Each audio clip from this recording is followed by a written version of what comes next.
সাজেকের 2 দিনের ট্যুর শেষ করে আমরা আসি কাপ্তাইয়ের একটা আইল্যান্ডে নির্মিত হিলতাজ রিসোর্টে। আজকে আপনাদের সাথে শেয়ার করব আমার অভিজ্ঞতা। যেহেতু এই ধরনের ভিডিও এটা আমার প্রথম, আশা করব ধৈর্য সহকারে আপনারা পুরোটা দেখবেন।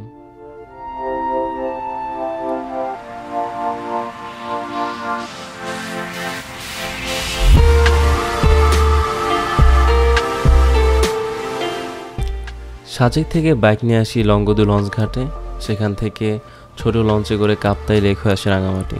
সাজেক থেকে বাসেও আসা যায় রাঙামাটি, কিন্তু আমরা চেয়েছিলাম কাপ্তাই লেকের সৌন্দর্য উপভোগ করে পুরো সময় পার করতে। কাপ্তাইয়ের পানি আর আশেপাশে পাহাড় দেখতে দেখতে চলে আসি রাঙামাটি রিজার্ভ বাজার ঘাটে। সেখান থেকে সিএনজি নিয়ে চলে যায় মোটর জর্জের ঘাটে। সেখানে রিসোর্টের ম্যানেজার আসে আমাদের রিসিভ করতে। তার সাথে রিসোর্টের বোটে করেই হিলতাজ রিসোর্টের আইল্যান্ডে উঠি আমরা।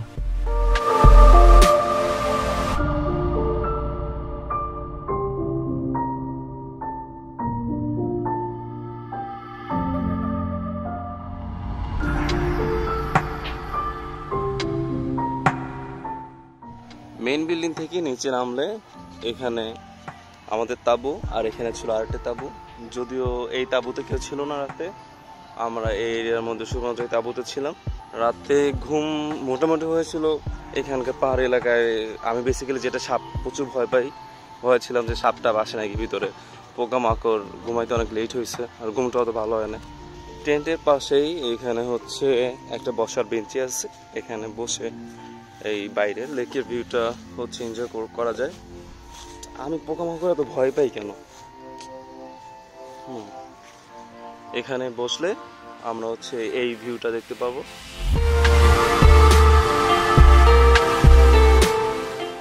ফাইম এখানে বসে হিন্দি মিউজিকগুলোর ফিল নিতেছে।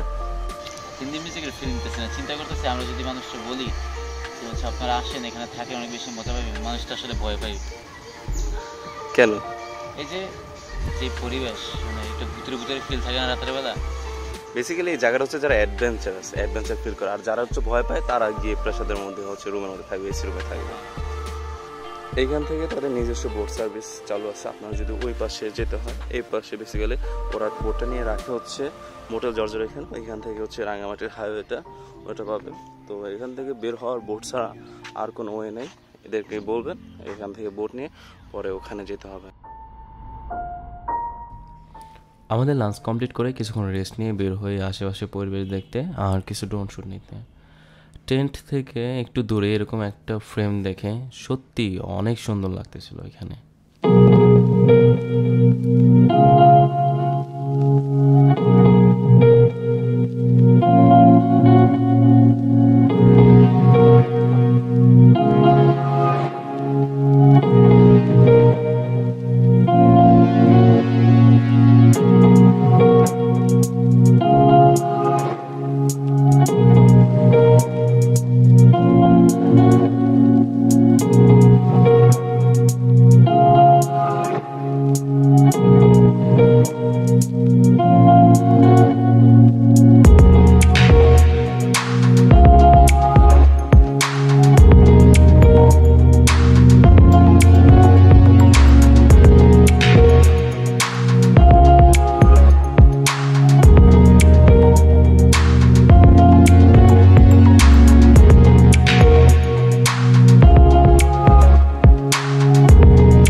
রাতের ডিনারের জন্য রিসোর্টের সামনেই তারা ফিশ আর চিকেন বারবিকিউ অ্যারেঞ্জ করে, সাথে থাকে সালাদ, ডাল আর লুচি।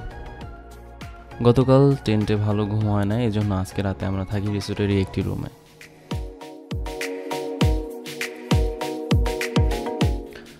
আজকের সকালটা একটু দেরিতেই শুরু হয় আমাদের।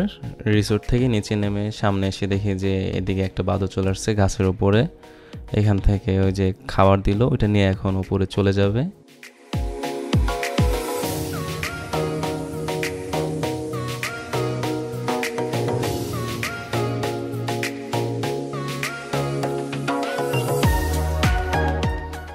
এখন যাব ব্রেকফাস্টের জন্য ক্যান্টিনে। এমনিতে আজ লেট হয়ে গেছে। আমাদের নেক্সট ডেস্টিনেশনে চেক ইন টাইম ছিল 10টায়, কিন্তু আমাদের ঘুম ভাঙছে 10টাতে। হিলতাজে এটা আমাদের শেষ ব্রেকফাস্ট মেনুতে আছে হালুয়া, ডিম, ডাল আর সাথে পরোটা। এখানে সব কিছু ভালো ছিল, ওয়েদারটা বাদে অনেক বেশি গরম ছিল, তাই রিকমেন্ড করব শীতের সময়টাতে আসতে। 2 দিনের হিলতাজ জার্নি থেকে বিদায় নিচ্ছি এখনই নেক্সট ডেস্টিনেশন প্রমোদিনের জন্য। অনেক মিস করবো এখানকার সব কিছু, এখানকার স্টাফ, বিশেষ করে ম্যানেজার। সাথে বিদায় নিচ্ছি আজকের ভিডিও থেকে, যেহেতু প্রথম ভিডিও তাই আপনাদের অনুপ্রেরণা অনেক দরকার। আবার দেখা হবে পরের ভিডিওতে। ধন্যবাদ সবাইকে, ভালো থাকবেন।